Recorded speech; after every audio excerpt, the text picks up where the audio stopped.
Welcome back to Educator.com's English Grammar course. This lesson is on 3 pairs of troublesome verbs. Let's get started. Alright, this lesson is all about 3 troublesome pairs of verbs. People get these verbs confused constantly. Even native English speakers with PhDs have trouble with these verbs. So we're going to go over in detail what they mean and how to use them correctly. The 3 killer pairs of verbs are lie and lay, sit and set, and rise and raise. Now we're going to look at the forms that these troublesome verbs take in different tenses, things like that, so you can recognize them. And we're going to do some practice with using the correct ones. All right, pop quiz. Which of these sentences is correct? I will lie down for a nap, or I will lay down for a nap. Think very carefully. It's correct to say I will lie down for a nap. It is incorrect to say I will lay down for a nap, and I'm about to tell you why. All right, in English, there are 3 pairs of verbs that are commonly confused with each other. They sound very similar, and they mean similar things, but they are not the same. They are connected, but they are not the same, and they do not have the same meaning. In each pair, one verb is transitive, and the other is intransitive. Now, what does this actually mean? A transitive verb, as you may recall from our unit on verbs, is a verb that has a direct object, something that directly receives the action of the verb. Now, the way you remember this is a transitive verb contains the word transit, which means transportation, carrying you, taking you places. A transitive verb takes you to the direct object. An intransitive verb, not transitive, does not take you to the direct object. Now, how does this actually play out? Using these 3 pairs of verbs correctly is a hallmark of good grammar. Using them incorrectly can irritate your reader or your listener and show a lack of proficiency. They are a dead giveaway that you're not paying attention to your writing. Lie and lay, sit and set, and rise and raise. Now, lay versus lie. Lie is an intransitive verb. It does not take an object, and it means to rest or recline. So, I am going to lie down. Lay is a transitive verb. It always takes an object. Always, always, always. If you're using lay, it's going to have an object right after it. It means to put or to place. So, lay that book on the table. In this case, the direct object is book. It's receiving the action lay. What am I laying? I'm laying a book.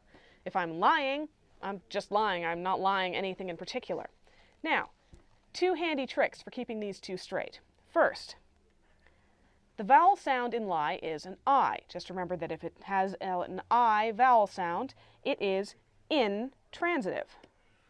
Lie, intransitive. Watch for the I's. Lay is a transitive verb. Doesn't have the I, it's not intransitive. The other way to remember this is something my high school English teacher used to tell me, which is probably the worst joke in the history of English teachers, and that is saying something. She would say, lovers often lie, both in the sense that they lie down and that they lie to each other.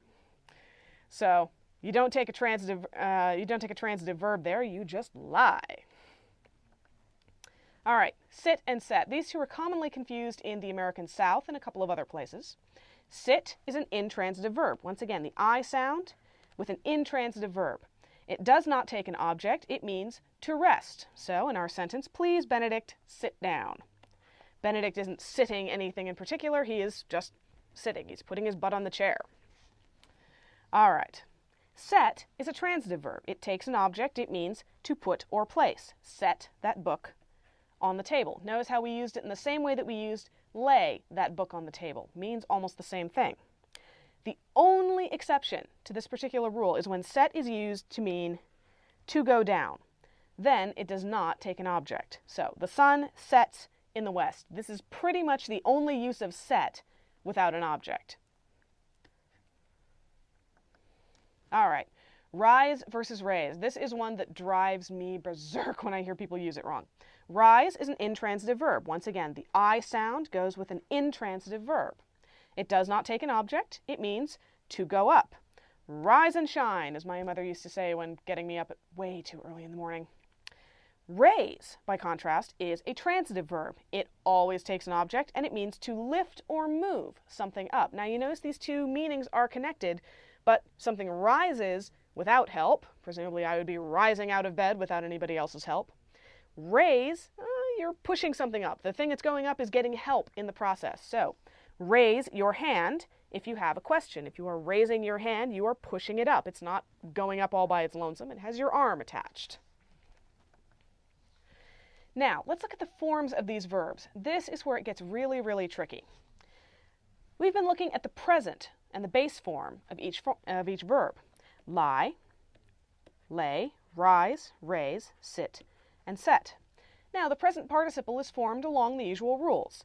Lying, laying, rising, raising, sitting, and setting. Now, here's where the past causes some problems. The past tense of lie is lay. Look familiar? Yeah, you got to watch for that. Watch the tense so you know which verb you're actually looking at when you see those three letters, L-A-Y, together. The past tense of lay is actually laid. Rise becomes rose, raise becomes raised, it at least follows the regular rules. Sit becomes sat, it's a somewhat irregular verb, and set stays set. It's pretty much always set, in fact, even in the past participle. The past participle of lie is lain. That's one you're just going to have to memorize. It looks a little strange, but once you're used to it, everything else will look strange by contrast. The past participle of lay is laid, just like the past tense. The past participle of rise is risen because it is massively irregular. The past participle of raise is raised because it's massively regular. And the past participle of sit is sat. So at least sit and set have the same past and past participle. Okay, let's do a little practice with this. See if you can figure out which verb goes in each of these sentences. It's been a long day. I'm going to either lay or lie down for a while. Please rise or raise for the national anthem. That's Glenn setting or sitting over there in the corner. Take a good look. Pause the video if you need to. And here we are. It's been a long day. I'm going to lie down for a while. Remember, lovers often lie. You don't need a direct object for that. And we've got that I sound, which means it's intransitive. It does not take a direct object. The only thing lying down is the person speaking. There's nothing being pushed.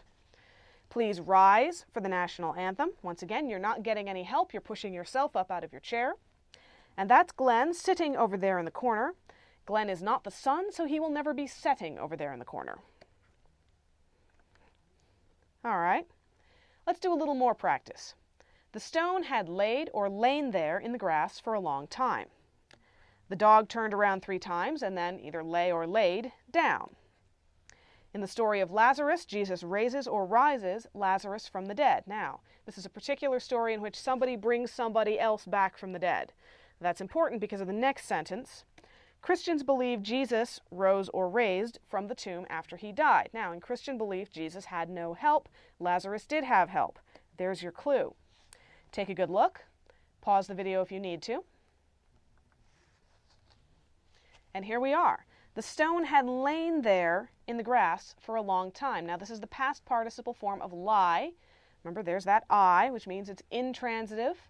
Does not take a direct object. The stone isn't putting anything anyplace. It's just lying there like a rock.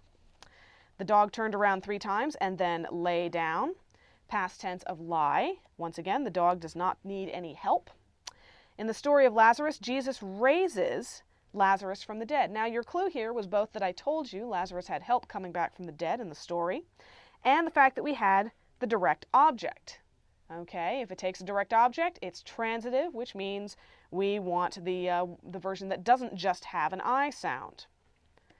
And Christians believe Jesus rose from the tomb after he died. Once again, I gave you the clue. He didn't have any help in that story. So we use the past tense form of the verb rise. Intransitive, no direct object, I sound. Let's do one last round of practice. Please sit or set these dishes on the table. The dog set or sat on command. Yesterday morning we rose or raised the flag. And after you've raised or risen from sleep tomorrow, come downstairs for breakfast. Take a good look. Pause the video if you need to. And here we are. Please set those dishes on the table. Your clue here was dishes. Set takes the direct object dishes. You're actually placing something somewhere, so you need the transitive form, set. The dog sat on command. No direct object. The dog doesn't need any help to sit down. Yesterday morning we raised the flag. Your clue here was flag. Raised takes the direct object. You're putting something up. You're helping it. So it's a transitive verb, so you use raise. And after you've risen from sleep tomorrow, with any luck, you won't need help with that, come downstairs for breakfast. And that's all for this lesson. Thank you for watching Educator.com.